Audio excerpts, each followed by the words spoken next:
And now, a word from our sponsors. Hello, everybody. This is the ad at the beginning of the show. To get simple online access to personalized, affordable care for ED, hair loss, weight loss, and more, visit hims.com/PT. That's hims.com/PT for your free online visit. hims.com/PT. Actual price will depend on product and subscription plan. Featured products include compounded drug products, which the FDA does not approve or verify for safety, effectiveness, or quality. Prescription required. See website for details, restrictions, and important safety information.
Yeah, well, that's the by the way, everybody, hey, this is my buddy Ronaldo. He's another very funny comedian from Austin. That people will like. I've seen when somebody gets into coke when they're like 26 or like 28. I feel like it's something you got to start doing. I don't know. I started early, but there's just something kind of ominous, very like when a dude who I know is like 30 is like, yo, I tried coke for the first time, and you're like, no, you already made it so far. Don't start now. Yeah. Also, like your responsibilities at 29 are like, I'm sure. I hope that there's a girl that like maybe lives with you that like she's not. Girls hate coke. Girlfriends hate cocaine. Girls that you hang out with like it, but girlfriends despise it. They don't like it. They don't. I've seen girlfriends go, he's on coke again. Yeah, right. But like, girls that hang around are like, he's on coke. Yeah, it's a complete. There's a distinction there. Yeah, No, it is. You try it. You try it when you're younger, and then you go, this is either the best thing ever, or you go, nah, it's not really for me, and then you drop off. I can't like. I got real lucky. I tried it. I was like high school, and I was like, did one ripper, and I was like, this is actually not that cool, dude. I'm like in my buddy's bedroom hanging out with like the waitress from the Mexican restaurant. I'm like, yeah, I gotta go. I gotta go. Yeah, you have one of those moments like where people talk about like your prefrontal cortex turns on, and you go, I gotta get out of here. Yeah. Oh, actually, is this what fight or flight is? Yeah. I think I'm flighting. I'm hanging out with a 350-pound line cook, and then I think an 18-year-old girl, but I don't know because I'm at a party. Did you work at you ever work in service industry or like blue collar shit? Mm-hmm. Yeah, I did like everything in the restaurant. Yeah, me too. Like you go to there's like one of the bartenders would have a party and you'd be there and like one of the hostesses is there and you're like, you're not. I'm 19 and I shouldn't be here probably, but you're 16 and you came here with a 33-year-old. Yeah. You came with the manager. You came with, You came with the hands on the manager that's like, hey team. You know, one of those guys. Yeah. That was always the nasty, like. Well, there was always the new hires. The new hires, you go, oh yeah, they just hired a couple new hostesses. Who are they? You go, oh, it's two more 16-year-old girls every time. And then I would like go to the after parties, and you're like, I don't. This was like at the height of like the Me Too thing, where I would get really high on blow, and I was like, and like the manager with his girlfriend would walk in, and I'd be like, dude, if anything ever good happens for me, somebody's gonna be like, Jake used to party with 16-year-olds.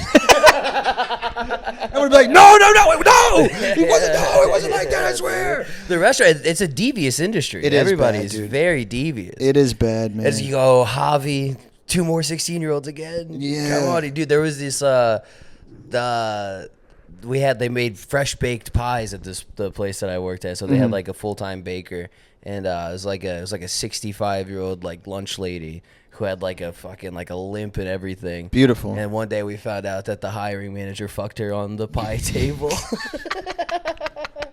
It's so sad, dude.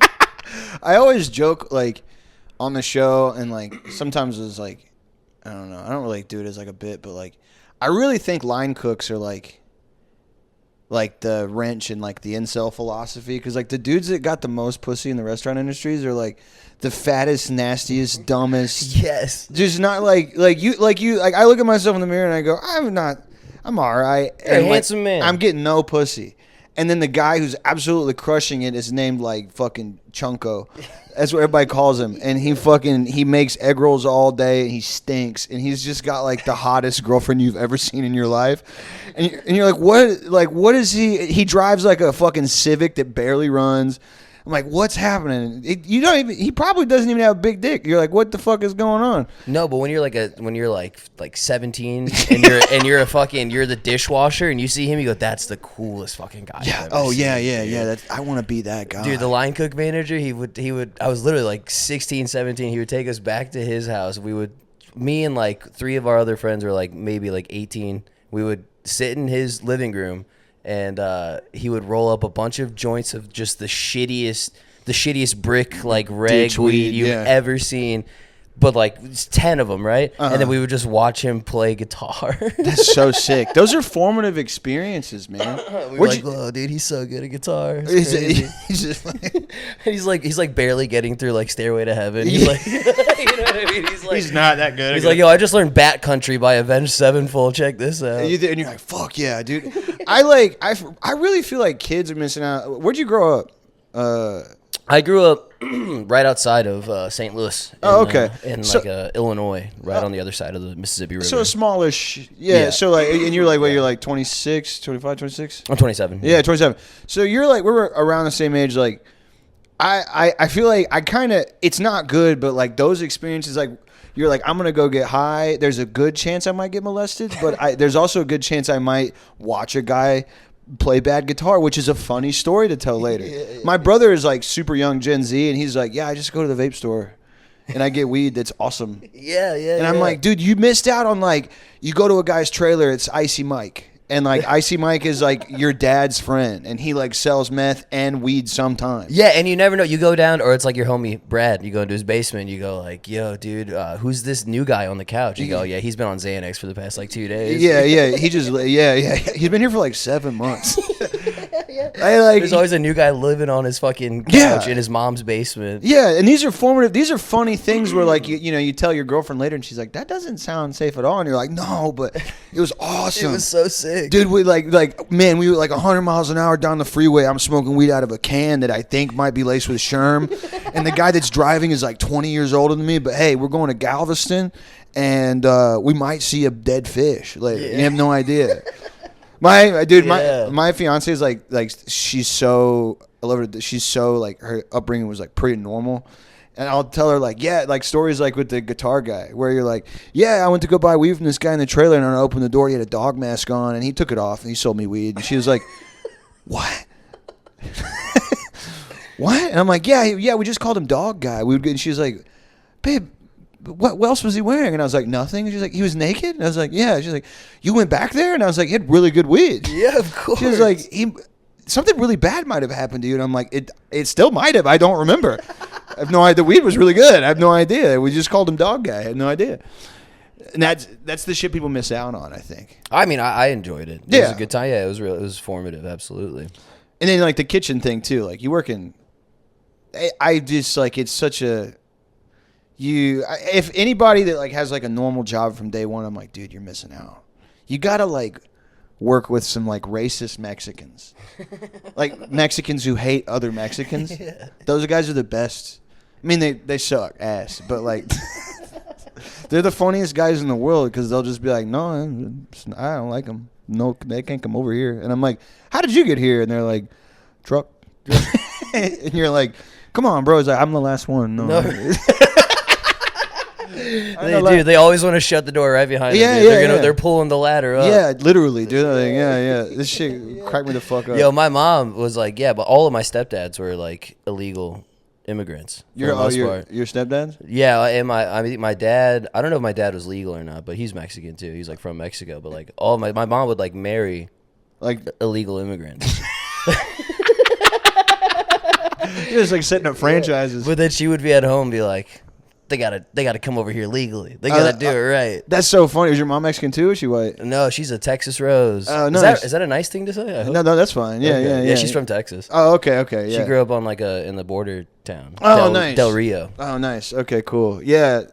Yeah, my fiance's family's Mexican, and there's so many of our cousins, like their names will be like fucking, like Roberto Enrique, like just absolutely Mexican, and they're like they have like MAGA hat on, and they're just a big beer belly and like a belt buckle, and they're like yep, and I'm like, you don't say yep, motherfucker. You say like Monday or like fucking yeah, like I know that you're trying to, I know what's going on. It's actually sad. You're trying to assimilate. I want you to have a good life, but like those guys, the white dudes that you like, the other welders, when you leave, they're like, hey, fuck him. Yeah, I they know. don't like you either. Yeah, dude. they don't like you either. Yeah, my friend doesn't like you. Yeah.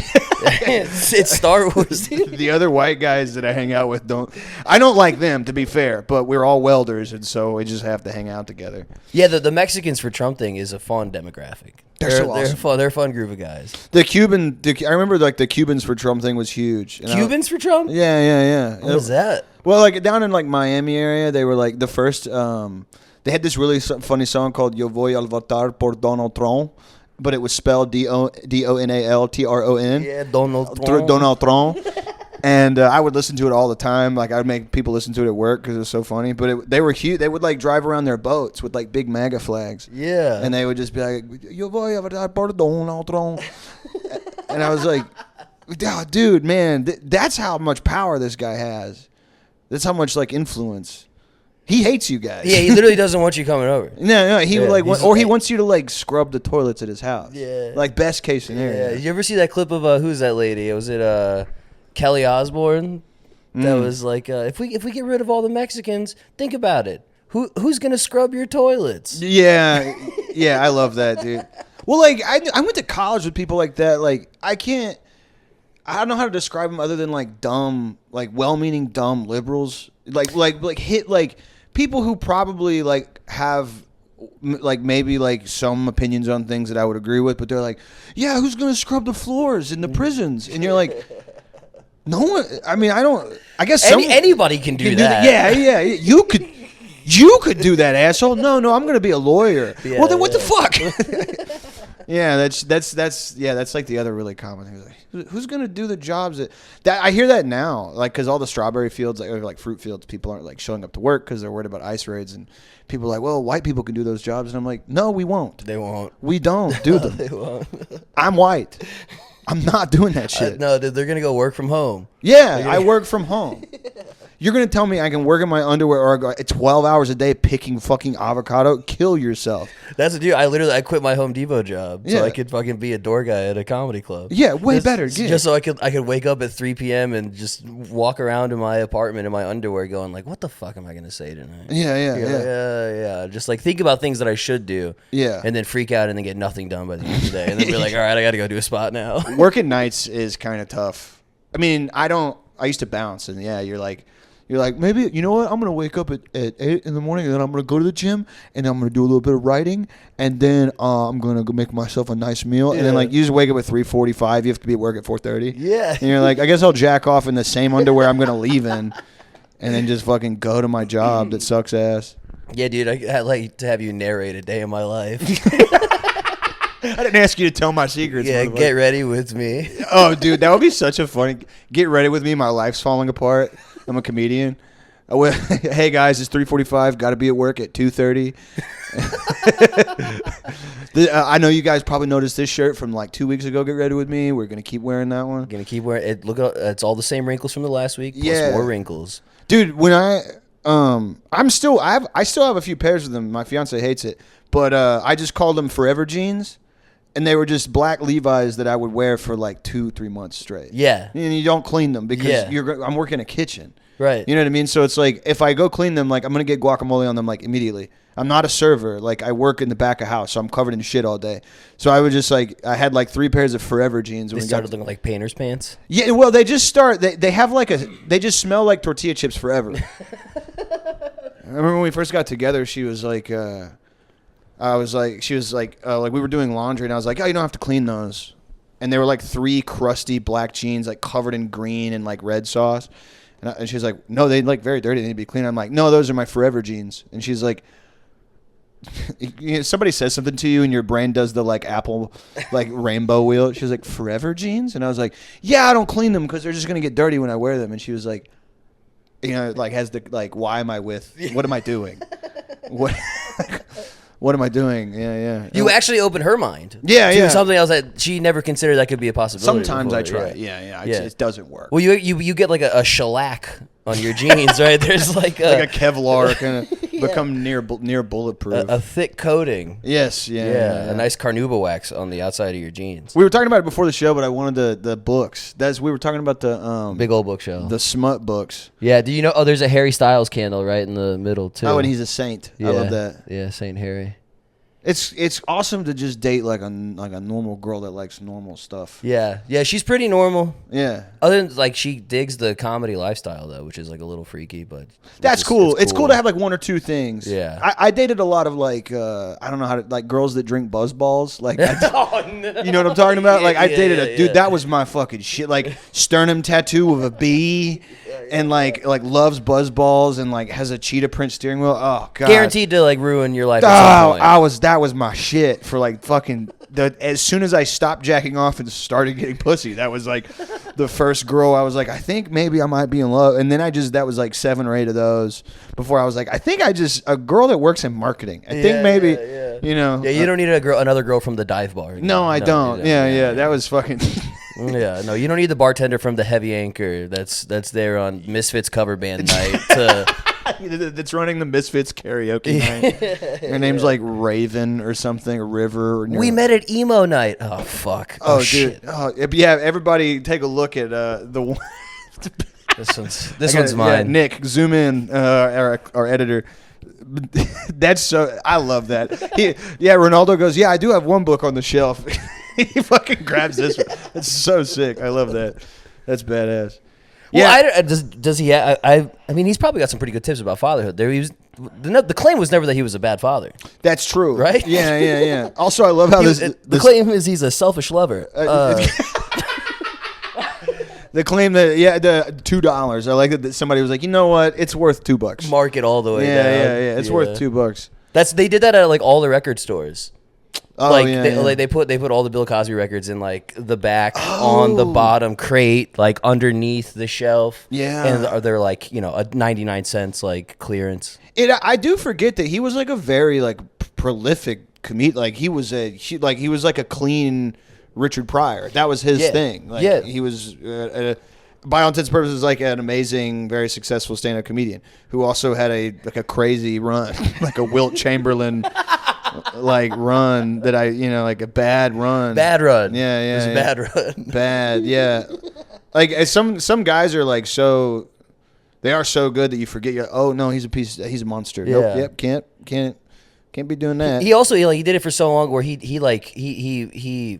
metamorphosized, like he changed into a totally. You ever see like the old pictures of him where he looks like he looks like the funny like the prop glasses with the mustache and stuff. Oh, like Groucho Marx guy. Yeah, he looks like a Groucho. Like he looks like Groucho Marx when he's Yeah. like first doing stand up. He's got he's like his whole face and body changed. Dude, how long he did stand up. This is gonna sound bad, but like I think about like those guys. Like Pryor had some allegations, and Cosby, and like a couple. And then Kinnison and those guys, and then the musicians, right? Like the hair metal guys, like those guys, they did crazy bad stuff. I wonder what it felt like to like know in your heart of hearts that you spent 30 years on Sunset Strip in California being an absolute menace. And in your head, you're like, this is never, ever going to come back on me. This is never. And then like all of a sudden, the books are being written about you.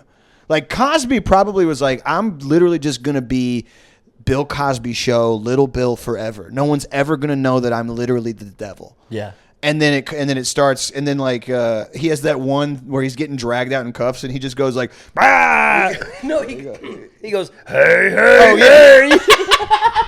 And I'm like, that's probably what happened. And his brain overloaded. Because he was like, dude, I'm the devil, but no one ever gets to know, and I just get to have this perfect life. And so his brain, that's the only thing his brain could produce. Cause, don't forget me. Yeah. Don't forget me. Remember me as this. Remember me as the normal guy. Yeah. The family, man. Yeah, dude. That fucking, damn. Is he still in prison? Dude, he's in. I think he got out. Really? I think so. I think he's on like some kind of like supervision old or something. motherfucker like gets out of jail because he's rich type deal. Yeah, I think so. Got to keep that guy under lock and I key. read that, yeah. Or I thought he was in jail with Diddy. Or is that Ghislaine? Yeah, Ghislaine is in jail with Diddy, and they're both. Dude, if they both get pardoned, that'll be some shit. He just got 4 years, right?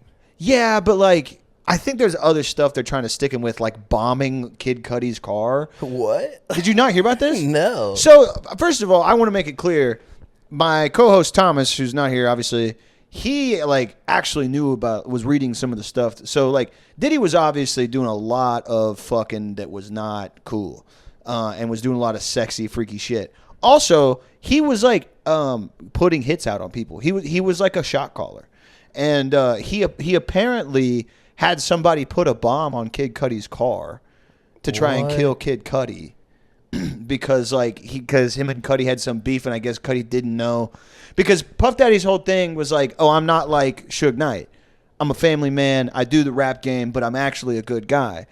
Whole time, he's way more dangerous. All behind the scenes. Yeah. Type shit. Like getting people killed and stuff. And I think they're trying to get him on some of that because it's like, you know, you do 4 years for like sexual assault, but you put him away for life for like putting a hit out on like another rapper or whatever. Picking Kid Cudi is crazy. Yeah, I don't remember. Stop dyeing your hair. Like what? I'm gonna get JPEG Mafia. What? Why? Yeah. You know who I hate? Hobson. I gotta get that motherfucker.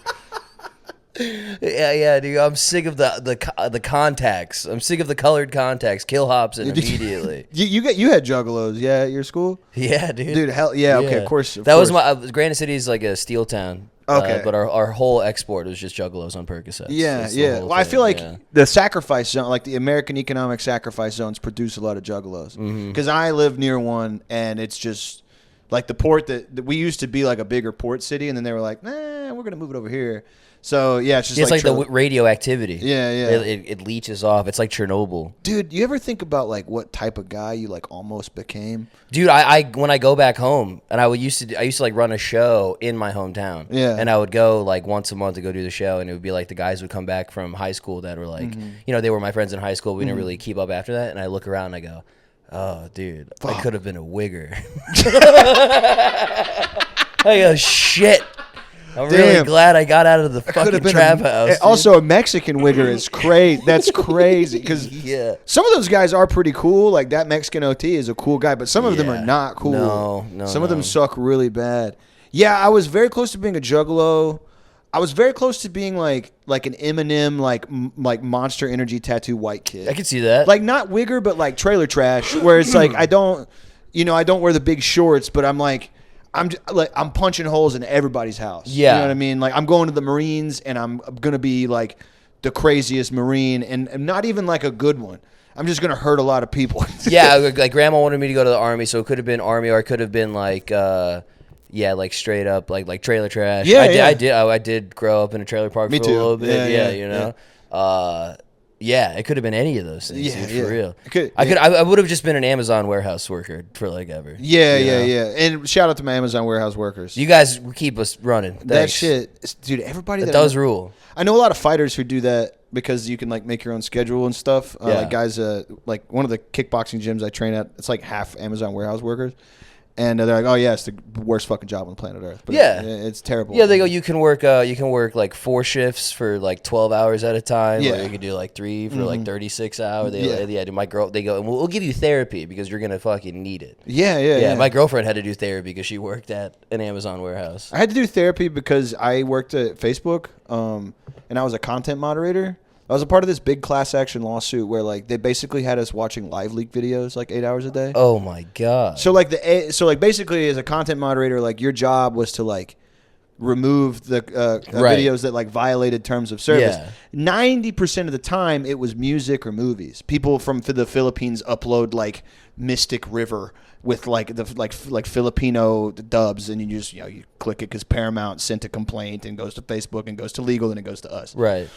So you were the real guy. Yeah, I was the real guy. You were the actual guy that was doing the review. Buzzkill, like, you can't upload this. YouTube says no, and I would remove it. Because the AI scraper at the time, it was, like, still new. It didn't get everything. Now it gets everything. This job doesn't exist anymore. This is in, like, 2015. AI replaced you. Yeah, literally. But 10% of those videos would be, like, just a grainy video in India of a guy hanging his own son. Oh my god! Or a guy just like chopping a dog in half with a machete, and that violates terms of service because it's a guy chopping a dog in half with a machete. And then so you click on that about 15 to 25 times a day, 8 hours a day, and you could work 6 days a week if you wanted overtime. So sometimes I would, and it made people crazy. Yeah, it made people completely insane. Of course, like they were clockwork oranging you. Pretty much, yeah, for $16 an hour. In Austin, and from like 2015 to like 2018, when like that, it's nothing now. It was nothing then. Yeah, they were like paying you more to work at McDonald's at the time. Yeah. And like the therapy was also funny too, because it would be like, like, were you exposed to any like material that you found shocking? And I was like, yeah, I think I saw a snuff pornography film. I don't know. I really hope that both were adults, And they're like, how did that make you feel? And I was like, how did it make me feel? I'm getting super sick. Like, I'm throwing up. I'm having nightmares and stuff. And they're like, okay, well, we talked to your boss, so you're going to work 7 hours today instead of 8, and then we're going to give you a 30-minute lunch. And I'll be like, thank you. But that, like, what sucked the most, and the reason the class action lawsuit went through is after your therapy, you just went back to the job that you were doing therapy for. Which was like, hey, man, you're going to go. I know that you just told me you saw the worst thing you've ever seen. You're going to go see about 10 more of that stuff. Yeah, but we're giving you, but it's a pizza day in the office. You guys are getting Pizza Friday. Downstairs. Would you get CP? Like, you'd have to go through, like, shuffle through CP? Sometimes, yeah. Oh, my God. Yeah. Did you hear this about these guys that were, they were, like, the pedophile hunters, and they were collecting all the CP to use against the pedophiles, and then they got caught?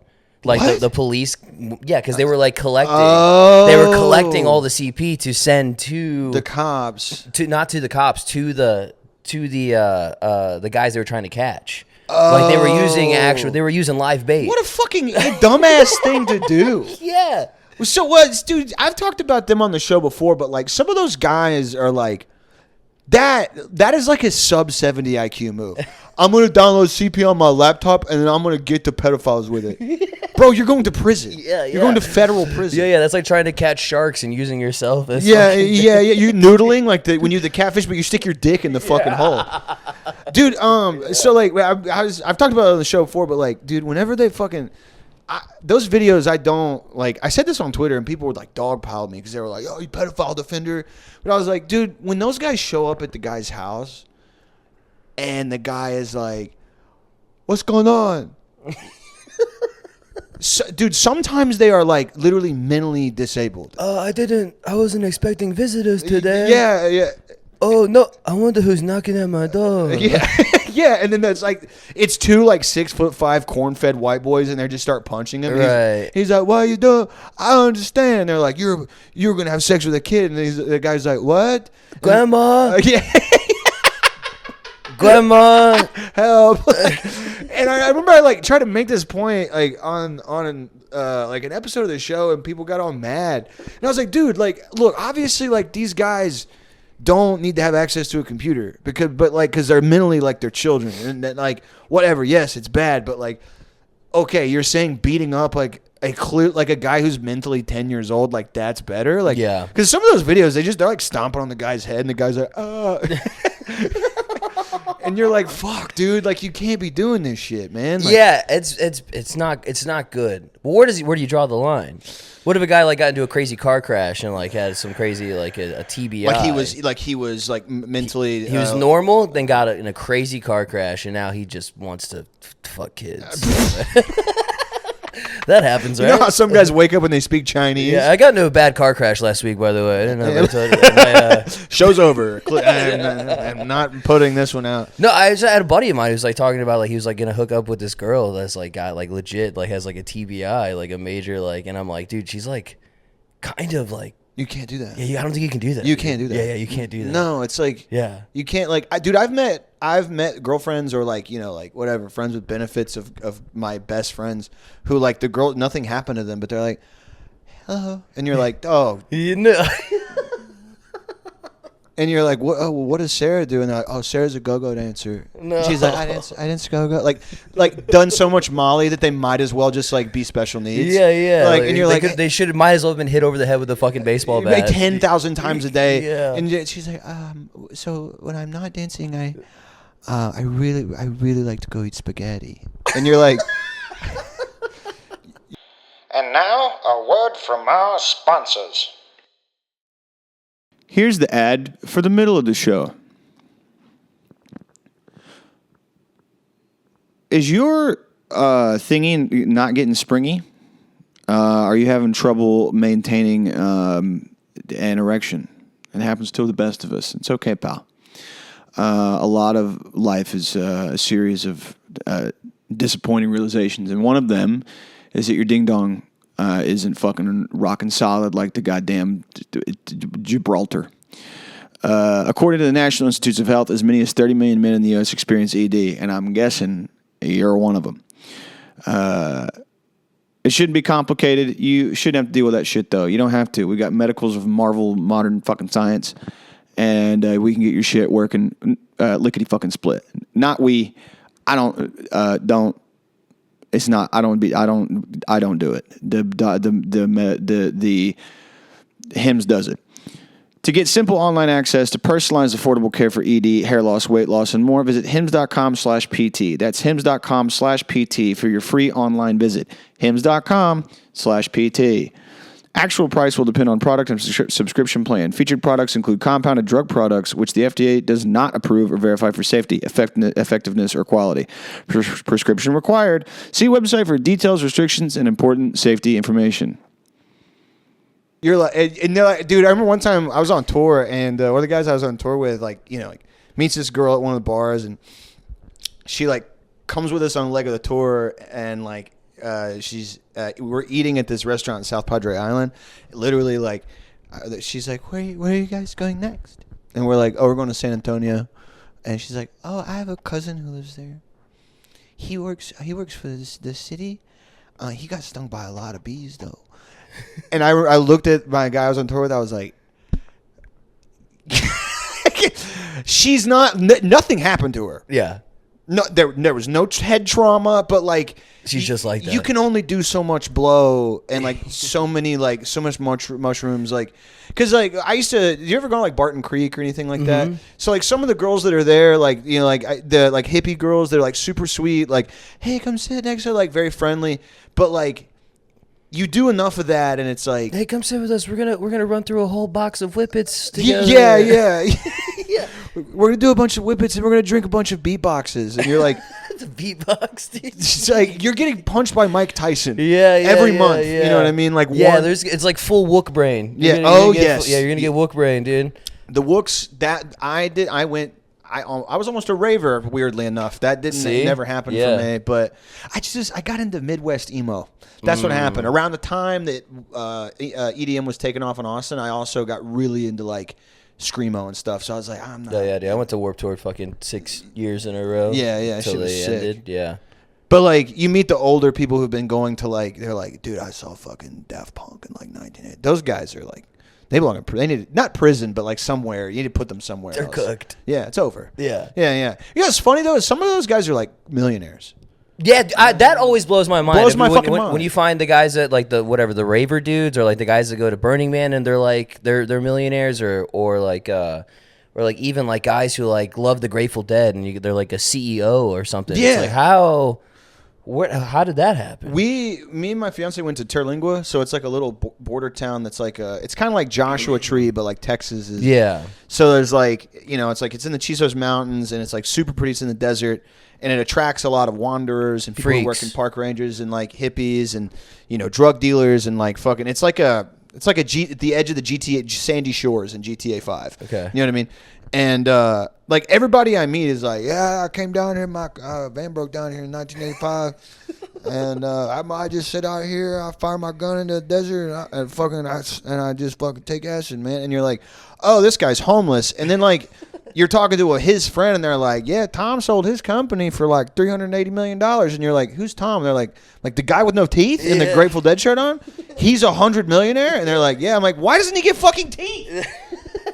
Get teeth. Because he wants to live like a Martian. Yeah, dude. that's he it. wants to. Yeah. He is a Martian, dude. He's Yeah. out there in the desert, getting cooked by the sun. Yeah, ate mushrooms all day. Yeah. That's like, dude, I remember one time, it happened to me, it's a certain type of guy. It happened to me in Austin where I was on a rooftop of this like house party one time smoking with this guy, and he was like, I'd been bumming this guy drugs for like fucking 6 months, and I met him at the comedy scene, and fucking, we were just up there, and he's like, dude, man, like, I've been dead broke, dude. I can't fucking catch a break. And I'm like, yeah, man, me too. It's hard out here. Like, I just got fired from my kitchen job. I think I need to quit drinking. And he's like, yeah, my dad cut me off. And I was like, what? He's like, yeah, dude, my dad's like crazy pissed at me for coming out here, like for moving out of LA. And I was like, out of LA? Like, hold on, like, what do your parents do? And he was like, oh, my mom, like, bro, she teaches at some fucking school, like UCLA. And then like my dad, he's like a screenwriter. His dad was had wrote a bunch of action movies in the 90s. Was like a major millionaire. And he was trying to relate to you. Yeah, but he dressed like Beetlejuice. Like he dressed like the joke. He looked like shit, stunk like shit, and then was like, and I have no problem with people who, slumming is the term I've heard used, but like, dude, come on. That's ultimate freedom, though. Yeah, it is. It kind of is the ultimate freedom, right? Because like that person doesn't have to, they never had to worry about anything, and so their whole choice is to be kind of like a bum. Yeah, and that's what they do. Whenever you see like a homeless person laying in the grass underneath like a shady tree with like their shoes off, you go, dude, that kind of looks pretty nice. It's kind of nice. I see a lot of those types of homeless guys in Seattle, where like, out by like this whatever sound out there, like where you can see Canada and Mount Rainier, like there's a park. It's kind of next to the touristy Pike Place spot. I was out there in the park right on the water, and there were guys out there that were just fucking clearly homeless, but they were like smoking weed because it's legal there, and they were just like drinking in the park, and like, clearly they haven't showered in a while, but like you see a guy who's homeless and you're like, some of these guys are like, yeah, no, they like it. Well, because you kind of look at it sometimes and you go, oh, it could be nice, but then you think about like not having a home, not having a shower, all that stuff. You go, oh yeah, no. It's like maybe I should have a home. Crust punks, like I knew a lot of those guys too. And like I used to play in punk bands back in Houston. You meet guys that just hop trains, and you're like, and like the conservative talking point is always like, they want to live like that, and I'm like, no, they don't. And then you meet like 5% of them that are like, I love this shit. And I'm like, fuck you, my mom is right about something? You know what I mean? Like, most people I know are like hooked on fent. Their lives are dog shit. Like, tragedies happen. Maybe they grew up in the system, like, like an orphan or whatever. But then you meet a guy who's like, yeah, dude, I got a whole ass family. I met a guy like that in Terlingua, dude. We were, so my van broke down. Like, we took my shitty ass, like, I had a hippie van. I'm talking all this shit. I had a hippie van. I took it down there, and I met a guy who was like, yeah, my van broke down, man. And, that was like 25 years ago. It's crazy. And I was like, oh, like, what would you do before? And he was like, oh, I was a CPA. I was like an accountant. He was like, yeah, my whole family's still back in Oregon. And I was like, what'd you come down here to Terlingua for? And he was like, oh, I came down here to meet a business partner. And I was like, your family's back in Oregon? He's like, yeah, Grants Pass. You ever heard of it? And I'm like, actually, yeah, I drove through there to get to California. Hold on, your whole family? He's like, yeah, 2 daughters and a wife. I talk to him sometimes. What? Yeah, they're just out. He's just out there in the desert living off of like he bought like 2 houses in Texas in the hill country like 40 years ago, and they're worth $20 million now. So he's just like, yeah, I lease them out sometimes. I just hang out here. He just stays there and just leaves his family back home. Yeah. Damn, that's Dude, kind of sick. Yeah, it is kind of sick. Well, I think about deadbeat dads, and you're like, because like I had one, and like when you're the son, you're like, yeah. But then, like, I would talk to my dad about some of the stuff he did, and he's like, dude, I was riding dirt bikes, and I was following Metallica on tour, dude. I was drinking with him. We'd smoke crack together. Dude, it's awesome. And I was like, that fucking sounds sick, dude. That sounds bad. Yeah, it is sick. If you don't have a son. Yeah. If you don't have a son if at you're home, not you the know, son. yeah. Yeah. I'm at home and I'm like, I'm fucking playing with Legos, all pissed off. Like, this is gonna fuck me up in some way. Man, my dad just like fucking hauling ass, just fucking living the life. Yeah, I remember I asked him one time. I was like, "Did you ever fucking like when you were out there?" Yeah, because he was like a big metalhead. I was like, "You like follow fucking like Black Sabbath on tour or whatever and fucking whatever." Like, did you ever think about us? Like, just he's like, sometimes, And I'd be like, dude, respect. Like, cause I asked him when I was older, like in my when I was a grown man already. I was like, you ever fucking? He's like, yeah, like when you're at the gas station, you're filling up. You're like, oh shit, I got a son. I got That's a fuck. so Goddamn, crazy. I got a son. Yeah, dude. Also, I'm scared to like to have a kid because I don't know like I don't know if I would be like that. I think I probably would be like, yo, Legos, that's sick. Yeah. I think I would probably love to play with Legos. Yeah, I think I have I can turn my brain down so much that I can be like, dude, like Coco Melon, let's go. Because I babysit my nephew sometimes, and he'll throw that shit on, and I'm like, 1, 2, 3, chicken comes with me, let's go. Fuck, that shit bangs. Does Uncle Time lock you in? Uncle Tom locks me in. Yeah. Does it make you think like, oh shit, maybe I should get my own, or you go like, no, this. I love being an uncle. Yeah. Because me and my fiance talk about it a lot. It's like she's doing her thing. Like I could not. It sounds stupid, but it's like, dude, I'm doing stand up right now. like I don't, because like I have known a couple comedians in like other cities that I've traveled in that are my dad, but the thing that they're doing is stand up. Yeah. You know what I mean? And it's like and they tell me they're like, like, yeah, I got a daughter. And I'm like, dude, if I'm doing open mics and I've got a kid at home, send the CIA to snipe me. Yeah. Shoot me right in the head. Shoot me. Yeah. If I'm doing fucking Mr. Chuckle Fucks for $20 to do a 10-minute spot with the fucking Rich Vosses there that night, cut my head smooth off. Yeah, dude, and it opens you up too. I watched a fucking roast battle where the whole battle the guy was just talking about, yeah, you fucking left your kids.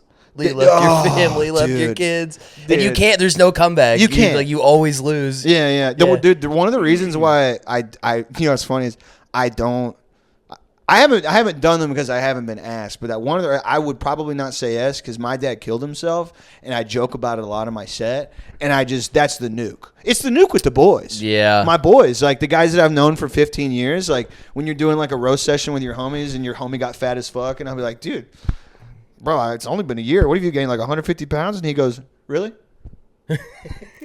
Really? Yeah, I'm fat. Yeah, but you know who I can call on the phone? Pop. And I'm like, fuck. Yeah. Shit. Yeah. That's why your dad killed yourself. Yeah. Fuck, dude.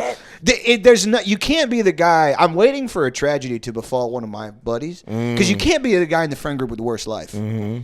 And I have been. You've been that a couple times? I've been that the majority of the friend. That's just the way. It's just the way the cookie crumbles. I made a lot of like really like friends, like rich friends. I went to a private school on scholarship, like a college. Well, that's how I met all my boys, and they're all like, I'd be like, they would talk to me like David Attenborough, like narrating Planet Earth. They're like, and your father, he smoked methamphetamine and lived outside. And I'd be like, yeah, and they'd be like, my father owns Blue Cross Blue Shield. I'm like, that's cool, man. Yeah, you went to some place that had like a lacrosse team. Yeah, we did. Yeah, we did. I didn't even know lacrosse existed until I fucking crossed the river to go to St. Louis, and I had friends from Missouri. They were like, "Yeah, we do lacrosse." I'm like, "Yeah, we don't fucking have that." That's where I'm from. That's a rich gay guy sport. Yeah. It's like whenever, like, I remember when I was going to undergrad. I went to undergrad right on the corner from here, and somebody would be like, "Oh, I wish this school had a water polo team," and I'm like, "What? Get the fuck out of here! What? A what team? A water? What is that?" Like, there are sports where I'm like, "Oh, you do that." Like, one of my old roommates, he was like a competitive skier when he was like 12 years old, and that's insane. Yeah, and we met him. I flew to Vermont, and we were all hanging out, and I learned to snowboard in a couple days when we were in Vermont. And he's like, oh, you've never been on the slopes before? And I was like, oh, no, the slopes? No. Never touched Never them. even seen a slope. I don't even know. I saw my first mountain when I was 22 years old. Yes. Yeah. You're a fucking dog. Like, what are you talking No, dude, about? I know the cornfields of the Midwest. No, I've never seen a slope. What are you talking about? What? Yeah. Just one of those, like, you can grow up so poor that you don't know anything. You can also grow up so rich that you just don't know anything at all. Like, some of the people that I grew up with, like, straight up, and I don't say this to, like, make fun of them. Like, I've talked about this, like, in therapy. Like, I know people who are never going to get it together. You know what I mean? Like, they had no future. I don't mean to say that to be negative, but, like, just growing up with them, there was something where I was like, we're never going to make it out of this. You know what I mean? Like, I'm not, you're not, you know? Yeah. And then, like, and they just never do. They're like, they get into bar fights still, and they're buying, like, fucking, they're buying, like, baseball cards, but it's, like, women with huge fat asses and shit. And they're sending you basically porn on IG Reels, like, yo, look at her pussy through it. And you're like, dude, we used to play baseball together, dog. And then I have a couple rich friends who are like, can you tell me, what is a Chevrolet Malibu? What is that? And I'm like, dude, Jesus fucking Christ. Like, That's interesting. Yeah. I don't really know, like, a lot of rich people. I don't know a lot of money. Yeah. I don't know anybody really smart.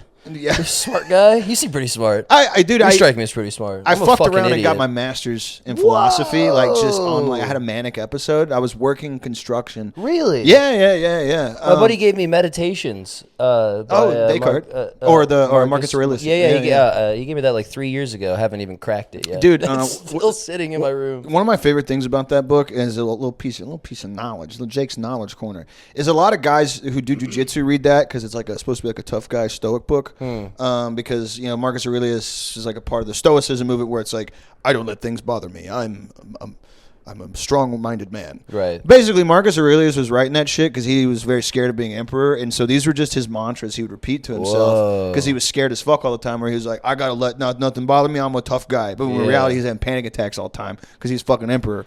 He was a huge pussy. He didn't want to fucking do this shit. He wanted to, like, his brother was like jacking off and like throwing javelins at shit.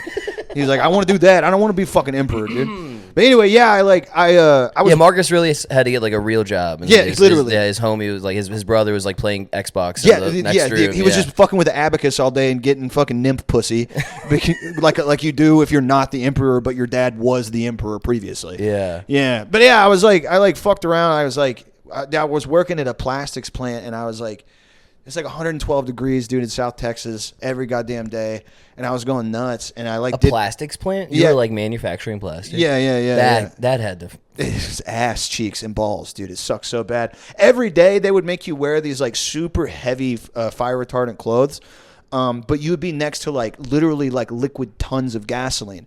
And if you didn't wear the heavy clothes, this is the heat of summer, the safety guy would come and write you up. And if you got more than 2 write-ups, you get fired. I remember one time, I was a mechanic, right? So I'm like driving around the site fixing welding machines and trucks and shit. I don't have my fire retardant shit on. And the safety guy rolls up on me in his little golf cart, his little fucking siren, his little hat, and he's like, "Hey, Rhodes, you know how it is. I'm gonna write your ass up." And I was like, I got so mad. It was like 100, dude. It had been 110 degrees every day for like 15 days. I was hungover. I was like, "Hey, if that thing fucking blows up, the last thing I'm worried about is being on fire. If this plant blows up, everybody's dying. Isn't that like 100,000 fucking gallons of gasoline?" And the guy's like, I just snapped. I fucking snapped. The next day, I like Googled like grad school philosophy programs. I lost my mind. I was like, dude, I was like cooking my brain out there. Yeah. Because I was like, because what was happening is what we were talking about earlier, where I was like, I would go to the bar and like this guy would send me like a fucking TikTok of like a twerking Brazilian, and I'd go, fuck yeah. And then he'd be like, what are you going to do with your life? And I was like, probably smoke Oxycontin and cheat on my girlfriend. What are you going to Because that's what I was doing. I'm going to die in this bar stool here. Because that's what every man in my family's done for 80 years. And I was like, when you work 112 degrees in the plant too, the only thing you can think about is having like 12 beers 12 afterwards. beers and just jacking off. That's it, dude. Like, I don't even want to get pussy. I'm too tired. Just want to jack off. And so I freaked out, and I like applied to a bunch of grad schools, and I was like, I'm not getting into grad school. I fucked up in college. I mostly did keg stands and fucking butt chugs.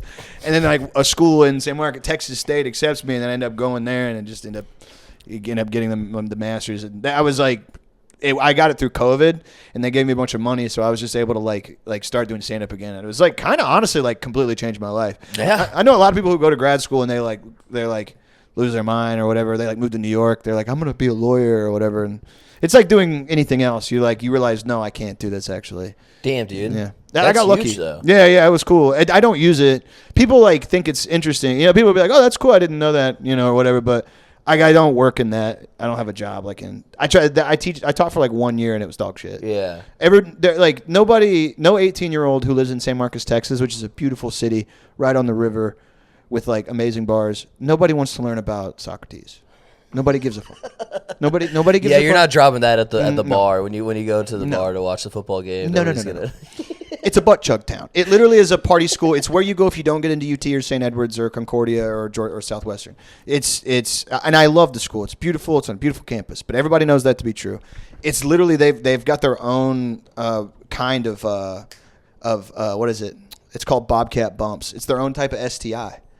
What? Yeah. It's their own type of I don't want. It's not gonorrhea, but it's like it's literally to that area, like that kind of 20 square mile. It all area. exists right in there. Right there. It evolved. Yes. Only for that environment. Mm-hmm. Whoa, Yep. dude. Yeah. It's just you get them on your penis and your pussy, and it's like just in the San Marcos area. They've got Life one. finds a way. They got one in Lubbock too for the Texas Tech called Raider Rash. It's the same thing. It's like just that little area. It's like a specific strain of some sort of STI. That's crazy. Dude. Yeah. Yeah. What was I doing when all my friends were in college, and it was like my time to go to college? What was I doing? I started stand up. That's what I did. I started like right at 20. Yeah. So I spent like the first after high school, just like partying. That was it. Just full party mode. Same. And then one day I was like, I gotta do something. I probably gotta figure something out. I started stand up when I moved here for college because I knew it was like kind of a middling city for stand up, and so I started when I was 18. But I quit for a really long time. But I didn't. I remember when I moved here, and I would watch guys do 15 minutes at Velveeta Room and then get a basket of chicken wings at $20. I was like, dude, I can't wait. Yeah. Because for the first 2 or 3 years, you're just like, what am I? I'm still like that. I get that way sometimes. I'm like, what am I? And I'm lucky. I'm very lucky, but ooh, dude, it's hitting me all the time. Yeah.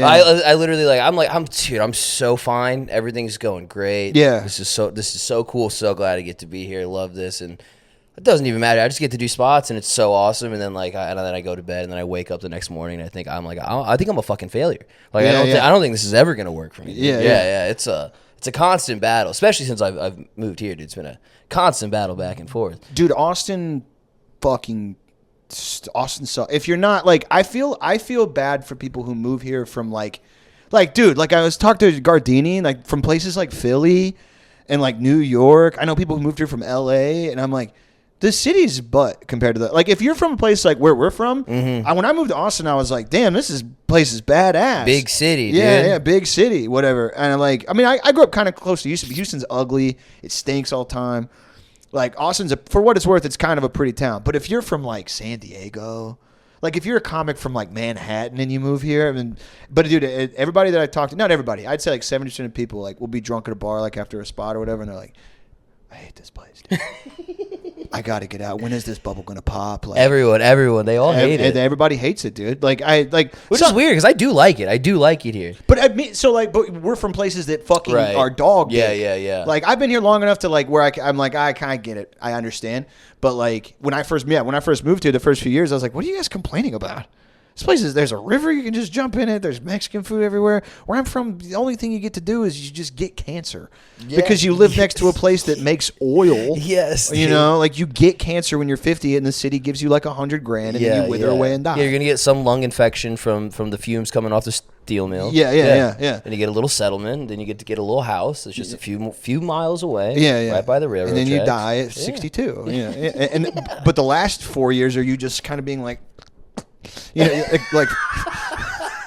Fallout, a fucking you're one of the dude. There's another reason I moved because the town I'm from called Pasadena. They've done studies on the people who live there. The cancer rates are fucking crazy because there's a highway called 225. literally called the carcinogenic coast. Like that's like kind of the joke. And it's just plastics plants, oil refineries, and steel mills and paper mills. And that's it. That's all it is. And you like the life expectancy for the people who live in that area is like 15 years less than the rest of the country. Really? Yeah, it's just dog shit. That's crazy. Yeah, it's just cancer. And like sometimes you'll get a little bit of money. Like my dad worked for a place that he worked for a plant that literally blew up, and he knew this dude. You ever seen the movie Office Space? Yeah. Yeah, so there's a scene where the guy's in the wheelchair because he got hit by an 18-wheeler, and he was like, it's the best day of my life. I just made $10 million. One of my dad's buddies was like that. Both of his legs got blown off because there was a massive like gas pipe explosion, and then he lost like his hand, his arm like up to the middle of his wrist, and like half of his jaw was blown. He was literally blown like 60 feet. Holy shit. Died twice, but he got paid like fucking $30-40 million. Whoa. And like, dude, whenever we would hang out with him, me and my dad would go over there because, dude, hey, badass pool. He moved to like Bel Air, nice area of Houston. We'd go over there. Dude, he'd be drinking beer like kind of like fucking Two-Face from the Dark Knight. He'd be all fucked up. Leaking out the side of his and he's Jeep. like, God damn, ain't God great? And my dad would be like, oh my, I guess so, Tom. Yeah, fuck yeah, brother. Hell New perspective, man. No, yeah, I mean, like, dude, when people are like, money can't buy happiness, I'm like, I know a guy who was blown to bits, and he's one of the happiest motherfuckers I've ever met in my life, dude. He's so fucking happy. Yeah, no, I mean, out here, like you said, we get to meet like you get to meet like hot women that are like legitimately retarded. You know, like that shit's great, dude. I do like it here. It's all kinds of different kinds of people, new people. Dude. I told her about it. We were talking about this. I almost hit one of the like big comedian girls into town with my car like maybe 3 months ago. Really? Yeah, she was on her phone, dude, and she just like jaywalked while I was turning right. Walk straight into traffic, dude. I was this close, and like she introduced me to Creek, and I was like, hey, I'm not trying to be weird or nothing, but I almost fucking killed you with my van like 2 days ago. And she goes, oh, that was you? And I was like, yeah. She's like, I don't really pay attention to where I'm walking. And I was like, what are you talking about? You live in a major city. Yeah. Also in Texas, people just, it doesn't matter. Like, you know, whatever. But like, yeah, I didn't know what to say to that. I was like, I was going to apologize to you, but you look like you don't care. No, it doesn't even matter to you. Yeah. Dude. Yeah. I've noticed like, there's not like a like traffic when people are honking. Nobody really honks at each other. I feel like everybody's scared everybody's got like a gun. A friend of mine told me that she was behind this car and like honked at him, and then they went up like another stoplight, and the guy like got around her and like stopped in front of her and like got out of his car and pulled out a gun. Yeah, that in happens her pretty face. often. That's crazy. Dude. Yeah, it's like when I was in Pittsburgh, people were like honking. Like when I was in New Jersey too, same thing. People would stick their heads out the window like, hey, fucking piece of shit, drive you fuck, you cocksucker. And I was like, no, Texas isn't like, because like I swore off road rage like 3 or 4 years ago for the similar reason that I just had a dude, didn't roll down his window, just waved it. He just gave me one of these. Yeah. And I was like, I don't have one of those in the car. Even if I did, I don't want to shoot at it. I don't want to shoot at you. Yeah. Because then you're going to shoot at me, and then that bullet, flesh, bone, die. Yo, having it on you like that that's so sick. Just to be able to pull it. We were my buddy and I were in his Miata, and he had like a naked poster of like he had like a fucking, he went to like some head shop. Yeah. And it was like grand opening of the head shop. They were giving away free posters, and like one of the posters was like a fucking naked lady with like a little logo over her pussy or whatever. So we like fucking put it up to the window as we were driving past this guy. We show the guy the fucking, and he just pulls his gun out at us and just fucking points it at us. Like, look at these girls' titties. I'll fuck you. Yeah, I'll kill you. Like, what? Yeah. Dude, it's pretty. That's why like I love when like the Rogan guys, like the guys in that sphere, man, they crack me up because they're like, you know, when everyone has a gun, nobody has a gun. And I'm like, you're from California. You're from New York. When everyone has a gun, people shoot and kill each other. Yes, that's dude. what you're like, oh, that's why there's nobody does road rage. People still road rage here, and they die. There was a guy that it like happened in Houston, I want to say like a year ago, where he just like mag dumped into a car and killed the whole family because the guy like cut him off. That's so crazy. Went to jail for the rest of his life, but it's like the people just do that shit. You know what I mean? And it's like, oh, if everybody has a gun, nobody has a gun. No, there's like 50,000 gun deaths a year in the country. I think I'm not like an anti-pro-gun guy. I'm just like, that's not true. That's not a real thing to say. Because what we love to do is we love to kill ourselves with them, first and foremost. That's probably one of our favorite things to do. And then we love to kill kids with them. That's probably second, number 2. I don't mean we like me and you, but I mean like we. Well. Well, the night is still young. I like don't. I would never want. I don't think I could carry one in the car. Yeah, I don't know. It just seems crazy. I do like my aunt, huge gun lady. Yeah, and yeah. like we went shooting guns. She's like, "You want to come shoot guns with us?" I'm like, "Yeah, I'll go shoot guns with you." And like, even just holding it, dude, it's like fucking. You're like, kind of makes me nervous, dude. It really Yeah. does. Fucking. I grew up shooting a little bit, so it doesn't like bother me too much. But like, I never got to a point of comfortability with it where like, I would just like, because dude, I'll be out and about like around town in Austin, and I'll see like, because you can open carry here, and I'm like, what the fuck? What is this? Yeah. 1880. Was this Red Dead 2? Yeah. What are you doing? I would work at the Home Depot, guys. Just Yeah. fucking just right in the back. Hey, where are the? No, I need 2x4. I don't mean 2x3.5. I need 2x4, and there's just a huge revolver. Yeah, dude. Dude, what do you think's gonna happen in here? Yeah. Nobody does mass shootings in Home Depots. I don't know. It's like a posturing thing. Yeah, I for think, sure. Right? Oh, 100%. You know, Yeah, don't fuck with 100%. me. Yeah, I mean, well, also it's like I think too, like everybody, human nature. Like you want to be in with your group, and if your group wears fucking big iron on his hip, like you're gonna do that shit too. Like a lot of my dad's friends had guns. My dad was always like, "Nah, I think I'll just keep mine in the house, because like if I take it outside and like somebody pisses me off, I'll probably just whatever." Bro, I've lost like 5 notebooks in the last year. Mm-hmm. If I had brought my gun out with me, Yeah, I would have left it at lose Narbar my or gun. something. Yeah, lose my gun. I for real would have lost it somewhere. Dude, I do know his name is Naz. I don't even know if he's still alive, but he was a buddy of mine from Houston. He had he got like drunk and with a bunch of like money, he like pulled out like cash advance to a credit card, bought a Draco, like the guns the rappers have. It's like a mini AK. Yeah. And like a Glock, and then like had it in. He had like a big ass lifted truck. He was like a rig welder, so he had a ton of like plant money. And but he was also a fucking bar-tard and an alcoholic. And I go over to visit him and my buddy Alex Vicker one night. Vicker had this big like badass like a apartment in Houston we'd all get fucked up at. And I was like, Naz, where's the Draco? Like, pull it out, like, as a joke. And he's like, man, I lost it. And everybody starts cracking up laughing because I don't know. I'm not in on it. They all live together.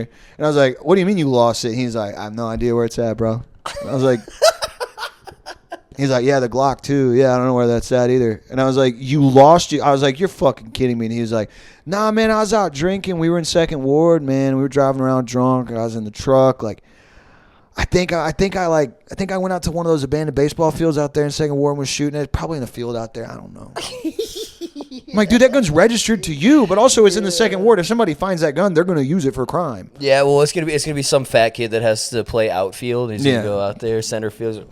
Well, so Draco. the story goes that he did end up finding the Draco. He had literally like I guess in a paranoid state. He never found the Glock. He like hid it under the wheel well of his own truck. Whoa! So was driving around with it for a while, but he never found his pistol. Right next to the underglow. Yeah, yeah, the purple underglow. Yeah. It's so sick.